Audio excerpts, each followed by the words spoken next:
ITK est heureux de partager avec vous son expérience en matière d'adaptation au changement climatique à partir du vécu des organisations de producteurs et productrices qui l'accompagnent depuis tantôt 40 ans.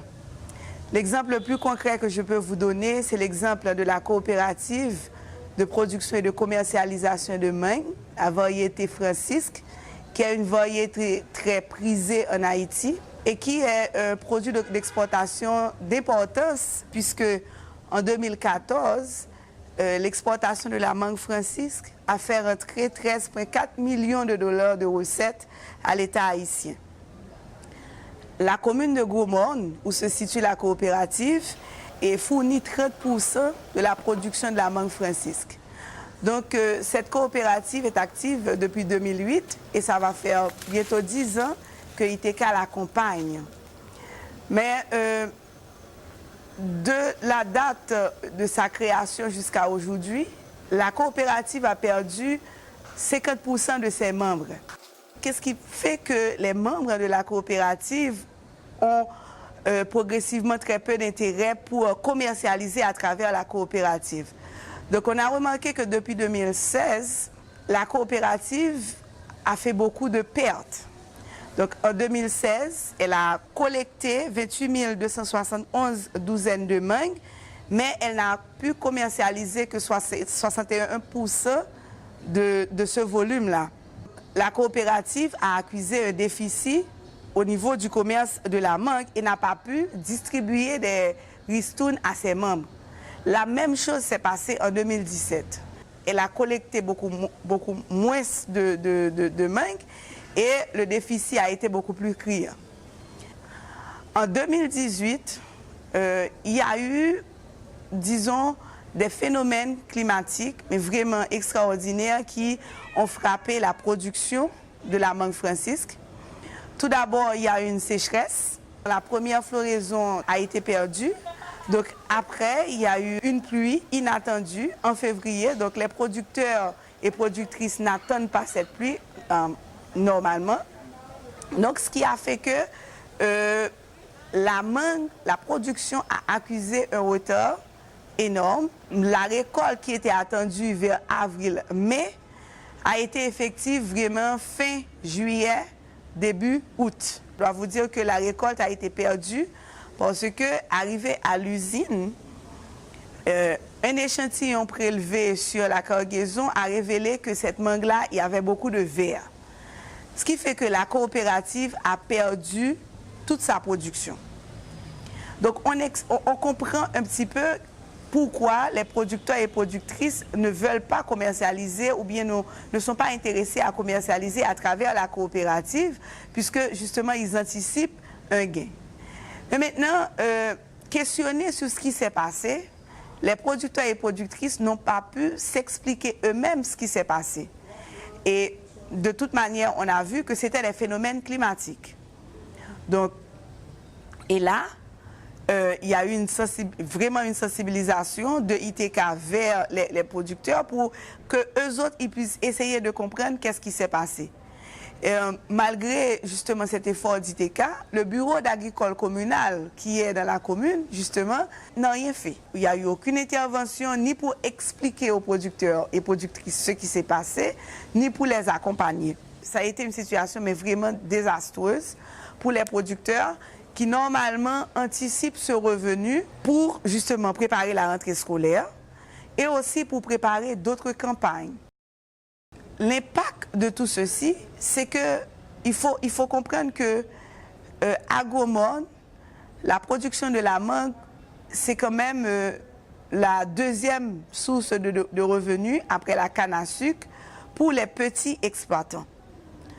Et avec ce revenu-là, ils assurent la sécurité alimentaire du ménage. Donc ça a été vraiment très, très désastreux. Donc pour nous autres, voilà un cas concret d'incidence de phénomènes climatiques sur l'agriculture.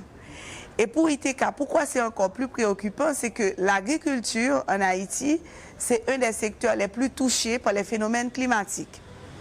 Donc, malgré ses faibles rendements, le secteur agricole reste quand même un secteur très très important puisque le secteur fournit 25% de la richesse nationale et emploie 60% de la population active. De ces 60%, 80% vit en milieu rural. Et l'agriculture haïtienne, c'est une agriculture paysanne. Pourquoi elle est paysanne? Parce qu'elle est dominée par les exploitations familiales. 1 million à peu près d'exploitations familiales. C'est ça qui fait l'agriculture. Et l'agriculture aussi fournit 40% des besoins alimentaires. Donc, il faut dire que les 60% de l'alimentation de l'haïtien est importée. Donc, ce qui fait qu'il y a vraiment une pression sur la sécurité alimentaire et du ménage haïtien et aussi sur l'économie rurale, sur l'économie paysanne. Les femmes sont très présentes dans cette agriculture-là. Elles sont présentes sur toute la chaîne de valeur de la production et agricole. Elles sont dans la production, elles sont dans la commercialisation, dans la transformation. Donc, ce qui fait que on va voir les conséquences des phénomènes climatiques vont vraiment affecter les femmes. Les jeunes, dans une moindre mesure, puisque une des caractéristiques de cette agriculture-là, c'est que les jeunes sont quasiment absents de cette agriculture-là. Donc, les jeunes ne se sentent pas attirés par l'agriculture, cette agriculture de subsistance, cette agriculture qui n'arrive pas justement à atteindre son plein potentiel. Et on assiste à une migration, mais vraiment accélérée des jeunes. Il y a 64% de la population haïtienne qui vit dans les villes.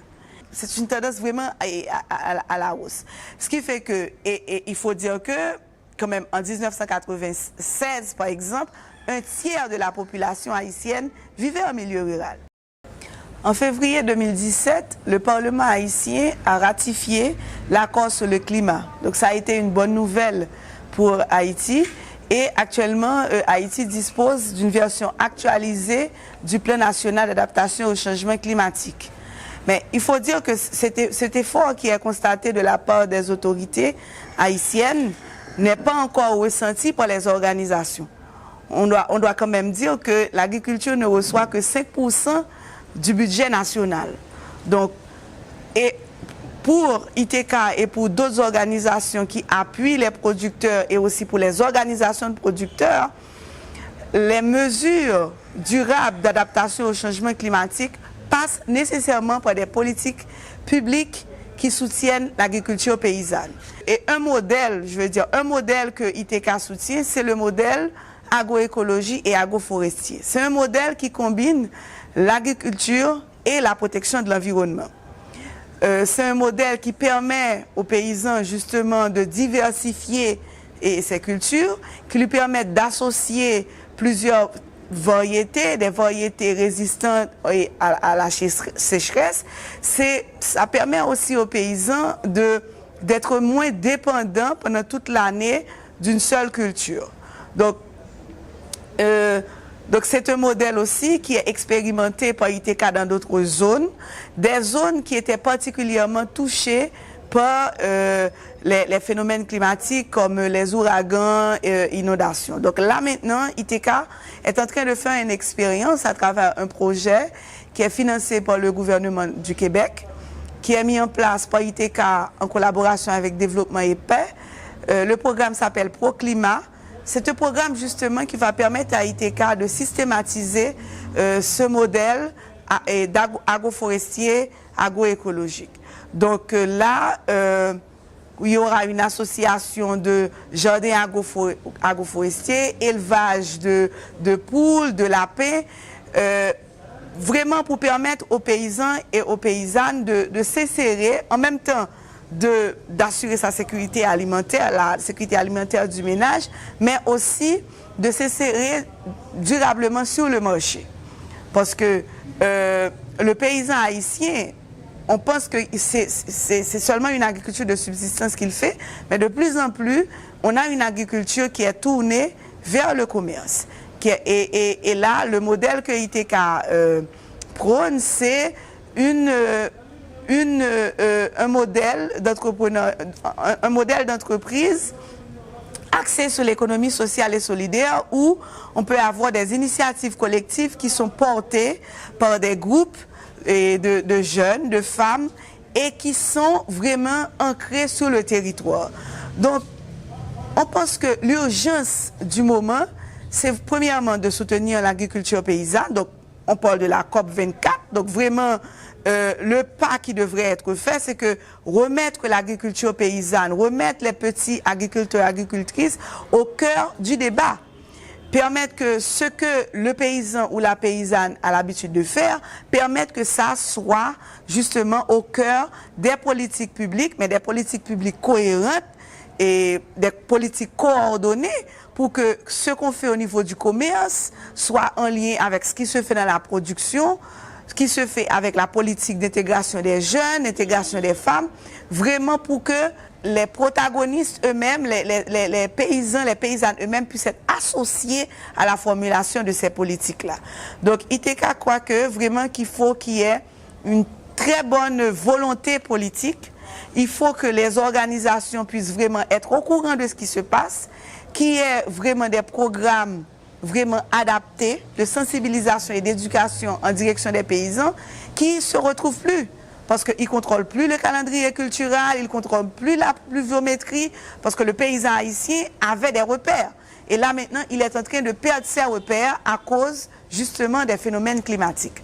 Donc on espère qu'au niveau de la COP 24, que ces débats-là soient agités pour que véritablement qu'on puisse avoir des mesures d'adaptation qui soient vraiment viables et durables pour le paysan et la paysanne. Merci.